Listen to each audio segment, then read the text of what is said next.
Hi, my name's Ashley Mann, and I am presenting about kangaroo care implementation. I chose this subject as my capstone project because I work in a local NICU that we are currently struggling with how to get parents more involved with kangaroo care and to get the baby that benefit from being held skin to skin more often than we currently are. Also, I am a post NICU mom who experienced the benefits of kangaroo care, not just for myself, but for my children. Um, so we'll just dive right in. So, what is kangaroo care? Kangaroo care is when a baby is being held stomach to chest in a diaper and possibly a hat, and we want the baby and the mom or caregiver to sit there as long as possible, ideally, um, but at least for an hour. And the benefits of that is the fact that it regulates the heartbeat, it regulates the temperature, um, it promotes bonding between the baby and the caregiver. Um, on average, a NICU stay cost more of around $85,000, and for 3 days, and it can continue to go up in cost the longer the infant is there. And with the kangaroo care, we're hoping and we will see that there's results that shorten the length of stay just by having a caregiver, particularly mom, is what the goal is. If the mom's available, if not, any caregiver to hold those babies skin to skin will decrease the amount of time that they're in the NICU. Kangaroo care was originally studied starting in the 1970s. Um, it has been a NICU intervention or intervention for low birth weight or preterm birth in third world countries or any country that has less than ideal settings for being able to care for preterm babies for many, many years. But in 1970, it was considered to be studied mostly because of lack of technology, lack of resources. It also promotes exclusive breastfeeding, especially in this population when there's lack of technology and you don't really have another way to feed a preterm infant. They found that doing this kangaroo mother care or kangaroo care skin to skin resulted in 51% of reduction of mortality with babies that were born less than 2 kilos. Um, so my personal experience, um, my daughter was born at 29 weeks and 3 days, and while there were parents also doing kangaroo care around me while my daughter was in the NICU, it was presented to me by some neonatologists that the more kangaroo care, the more involved you are, the quicker that your baby will go home. And it was kind of proven for me because most babies that are born too soon have a goal of being able to go home at their due date. And my daughter was actually able to come home significantly sooner than her due date. She was actually barely 37 weeks gestation when we came home instead of what I'm seeing now as a NICU nurse, like some of these babies that are born around the same gestation or have the same complications that my daughter did. if their parents aren't involved, if they're not doing kangaroo care, they're staying well past their due date, they're staying um, on oxygen longer, they're having more complications feeding. It's just overall a longer process. And that's just what I've witnessed firsthand. Um,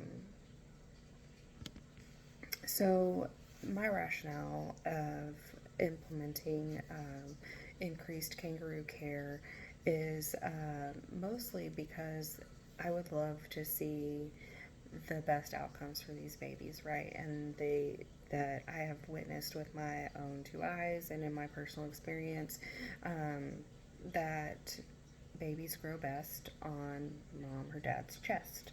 And some of the barriers that we're seeing in our local NICUs are some of the lack of resources, I guess you could say, would be we have limited recliners, so we have limited space. Um, we have to use rolling screens for privacy.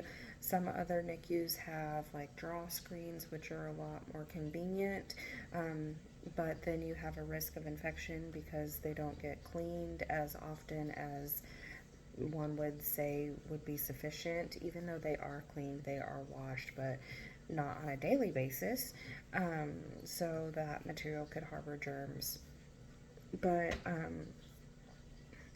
would like to see some of those barriers come down. And then we also have a lot of nurse bias, or we have a lot of unwritten rules of, oh, a parent can only get the baby out during a care time, or, um, we've already started a gavage feed, we can't get the baby out because they'll spit up. While in some cases that may be true, but that's not all cases, and it's kind of become the norm to say, okay, well, it's not a care time, so you can't hold your baby right now, you need to wait until a care time. That is not something that really needs to happen. There's no reason why a baby cannot stay warm and grow on mom or dad's chest or a caregiver's chest the same way that they would grow, or even better than they would in their incubator. Um, so it's important because it, like I said earlier, it creates those bonds. It helps the baby get out of the unit faster. It decreases mortality. It also, increases access for breastfeeding. It reduces infection. Um, but some of the barriers, again, like, they've been there for a long time. My daughter is 12. That was some of the same information that we were given while we were in the NICU. And here it is 12 years later, and we're still using that same verbiage. I Disclaimer, I was a mom before I was a nurse. So when I was talking with one of our educators and support staff, Christine Griffith, she is a bachelor's of nursing, and she's been in our unit for a really long time. She has identified that just there is a limited amount of time because of some of the unwritten rules that we have that are, um, you know, a nursing bias, that we are kind of limiting our parents, I guess you could say. And I really want to break that barrier. I really want to be able to see parents come in more often, and making sure that their baby gets held at least once a day, if not more often than that. So yeah, just overall, it's healthy for baby and it's healthy for mom. So my PICO question is, in NICU patients, how does mandatory kangaroo care compare to optimal kangaroo care affect the length of the stay in the NICU? I would really like it to be more of an expected thing that, you had a baby. It's, you're going to be spending some time in the NICU, and this is your job. This is what we are going to be doing. This is what your expectations are as a parent or as a caregiver, and what barriers do you have that we can help you overcome to be able to make this happen. So a lot of the literature that I have found during my research that is presented in the PowerPoint that goes along with this video, it has a lot to do with how kangaroo care can have benefits of the benefits that will last a long time, lifetime. It reduces the trauma associated with painful procedures such as heel sticks for blood sugars, lab draws, and you can totally do a blood sugar while the infant is on mom's chest if mom is comfortable with that. Creating a bond in the beginning, that lasts a lifetime. Yes, there are other ways to bond with your child. Bonding does grow over time, but there's nothing like being able to help a family create their bond earlier on. So, but a lot of the research that I have found was from other countries that were studied, 28 to 37 weeks. They studied weight gain, they studied length of stay, and it is all shown that some studies say 1 day, some studies say 3 days average of a shorter length of stay. So there is definitely literature that shows that is the case. The gaps in the literature, it's really hard to track how long a family has set, how often they have set, and depending on what data you collect will change the outcomes.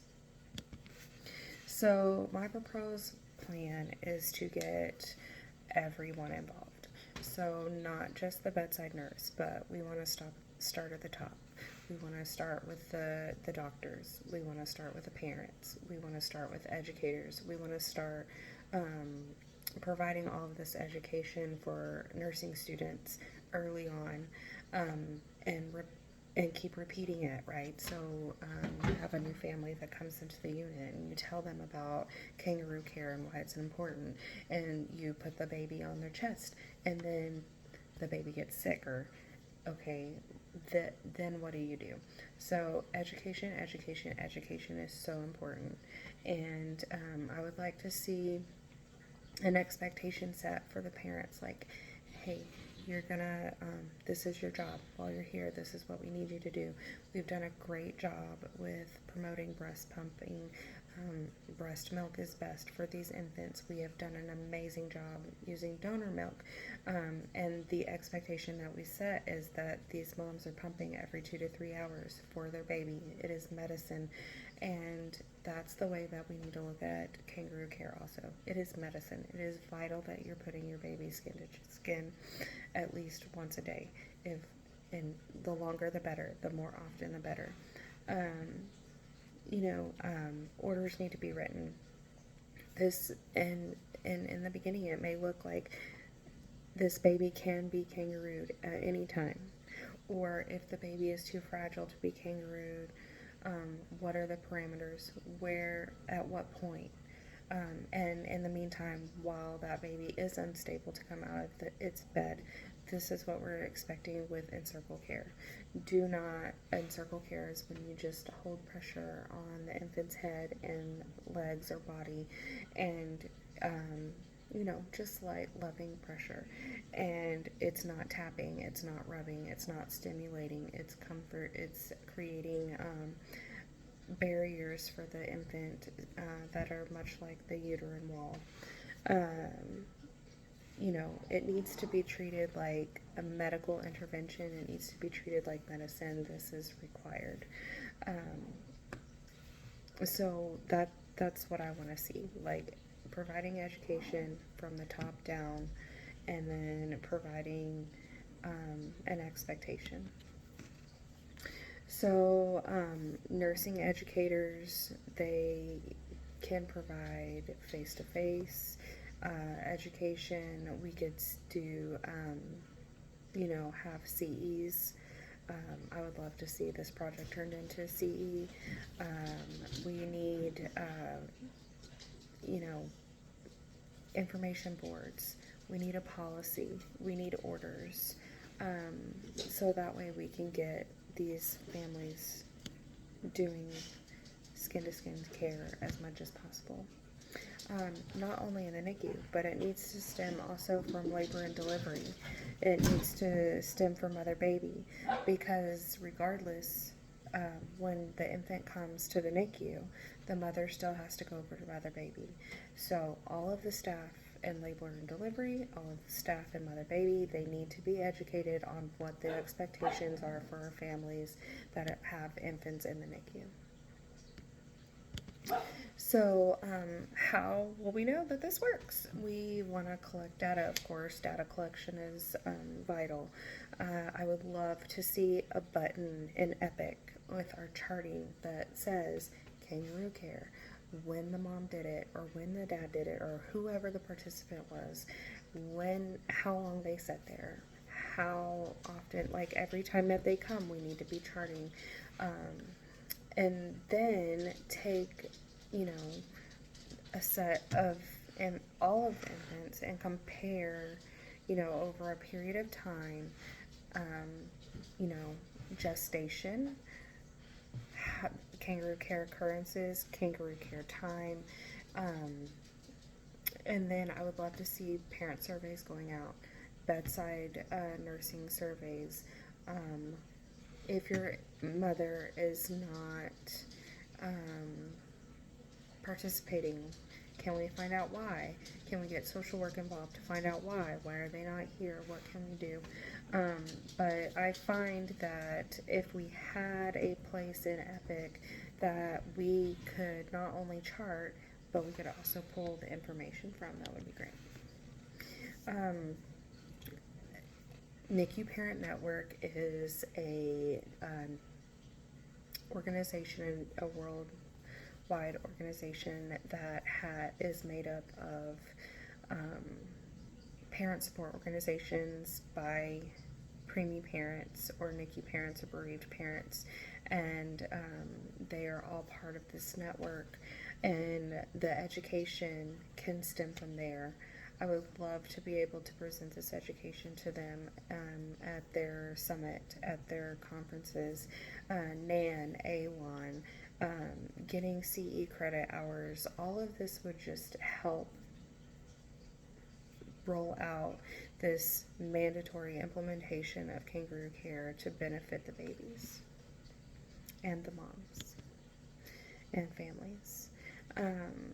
So what we're doing now is just saying, hey, this is what's best, but only if you come at this time, this time, and this time. And by the way, we want you to sit here for X amount of time in a not so comfortable environment, right? Like you've got alarms going off, you've got an uncomfortable chair, the space is limited, we've got incubators stacked side by side pretty closely. You get to be really friendly with your baby's next door neighbor. That's what we're doing right now. Where we need to be is we need to be requiring more parent participation. If they were to bring a healthy baby home, you would be responsible for your baby as soon as you brought it home. Parents need to be encouraged and educated, and vital caregiver in the NICU team. Like, this is their baby. this is what we expect of them. We're here to support you 110% along the way. Let us provide the education to you, and we want you to be involved. We want you to do cares. We want you to hold. We want you to be a big part of your baby's journey in the NICU. It's not an us against them, it's an all together. And in the future, like, how awesome would it be to have a NICU mom and their NICU baby recovering together at the same time? Right now we have a mixture of pod style, open concept, which is a great plan, but we also have individual rooms, which is also great. There's benefits, pros and cons to both. But if we're thinking private rooms, like, why are we not having a hospital bed available to a postpartum mom instead of sending her over to mother baby? Why are we not recovering the mom and the infant in the same room at the same time?